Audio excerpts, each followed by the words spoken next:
After hours of tranquil toil in the sun-drenched fields of Hobbiton, knee-deep in dew-covered grass and drowning in pastoral repetition, a strange realization dawns. Maybe, just maybe, Frodo and Bilbo Baggins weren't merely adventure-hungry eccentrics, but escapees from a land so sweet and quiet it numbs the soul. Welcome to Tales of the Shire, a game soaked in syrupy nostalgia, but beneath its cozy, cheerful surface lies a hollow echo of greater stories, a mechanical lullaby that offers comfort without depth and routine without real joy, masquerading as Tolkien's Middle-earth.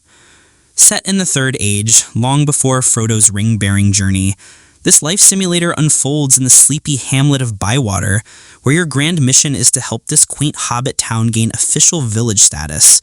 Not by heroism, not by trials or battles, but by cooking, cleaning, planting, and playing Middle-earth municipal manager. As a hobbit who's left Bree behind, you arrive in a town brimming with friendly faces and whimsical charm, but you'll soon learn that beneath the polished wood fences and cheery footpaths lies an excruciating cycle of fetch quests, farming, and food prep that makes even the most menial chores feel like epic undertakings, only without any real stakes. No orcs, no Nazgul, no urgency, no peril, just a rotating cast of minor hobbit dilemmas and shallow emotional arcs resolved faster than you can say second breakfast. Sure, the world is painted with love. The three-farthing stone gleams on the hilltop. The Green Dragon Inn feels plucked right from Tolkien's pages, and a parade of surnames like Took, Brandybuck, and Cotton pop up like mushrooms after rain, with even Gandalf making the occasional cameo. But don't let the familiar names fool you, because here, those characters are less storied legends and more glorified NPCs, programmed to dump tasks on you like you're the Shire's one-man errand runner.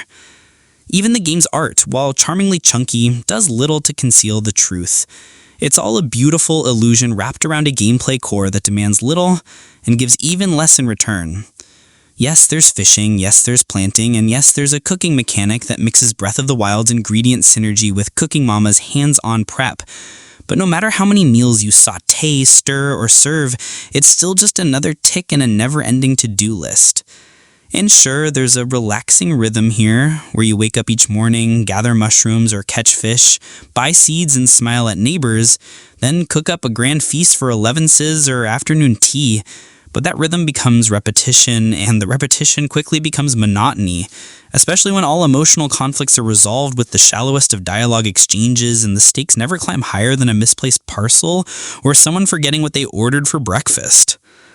The flavor compass you use while cooking is a neat idea, but even that becomes a predictable pattern, sweet, savory, spicy, balanced, and doesn't evolve into anything more than basic mini-game dressing. Even when your kitchen expands and your relationships deepen, the game never explores the rich social tensions, histories, or cultural quirks that Tolkien built his world on. Instead, Tales of the Shire stays firmly in the lane of nice, sacrificing narrative complexity for an overdose of cuteness, and turning Middle-earth into something closer to a tourist brochure than a lived-in land of lore. The developers clearly poured heart into the world building, but by stripping away all danger, all challenge, and all moral ambiguity, they've made a Shire that feels less like a home and more like a carefully staged diorama. Fans of Stardew Valley or Harvest Moon will find familiar rhythms, but little innovation, while Tolkien diehards might find themselves craving the depth, myth, and melancholy that made Middle-earth unforgettable in the first place. The truth is, a land without shadow has no real light, and by avoiding even a whiff of darkness or emotional weight, Tales of the Shire has created a sanitized, neutered vision of Tolkien's world, one that's aesthetically loyal but thematically hollow. There's no sense of history, no echo of the grand sagas that shaped these lands, and without those layers you're left with a cozy simulator that neither challenges the mind nor rewards the heart. Every task becomes another cog in the cozy life machinery, where time flows predictably and nothing ever really changes or matters. It's a game of moments, sure, where a swing lantern or a sunset over Bywater might bring a smile, but moments alone can't carry a game that claims such iconic lineage. Where Tolkien's world was shaped by sacrifice, inner conflict, and towering stakes, Tales of the Shire is content to deliver mild chores and milder drama, hoping that charm alone will sustain engagement. But charm without depth fades quickly, and beneath the painted leaves and hobbit-sized pies is a shallow sandbox that asks you to care deeply about very little. If you can endure the repetition and invest your hours into smiling hobbit faces and endless meals, you might find a meditative escape here. But don't come expecting the majesty, mystery, or meaning that made Middle-earth a literary titan.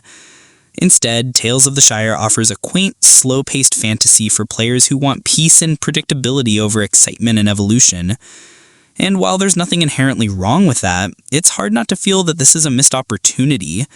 Because Middle-earth deserves more than a series of errands and empty smiles.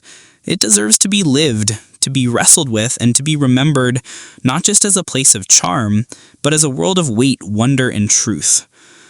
In the end, Tales of the Shire isn't a bad game. It's a limited one, a beautiful shell wrapped around a mechanical loop that dares not step beyond the comfort zone. And if that's enough for you, you'll likely enjoy its simplicity. But for those who've tasted the true fire of Tolkien's imagination, this game is a whisper when you're craving thunder, a nap when you're ready to run, a snack when you hunger for a feast. Perhaps the biggest irony is that while you spend your days feeding others, Tales of the Shire itself fails to truly nourish. It fills your time, not your heart.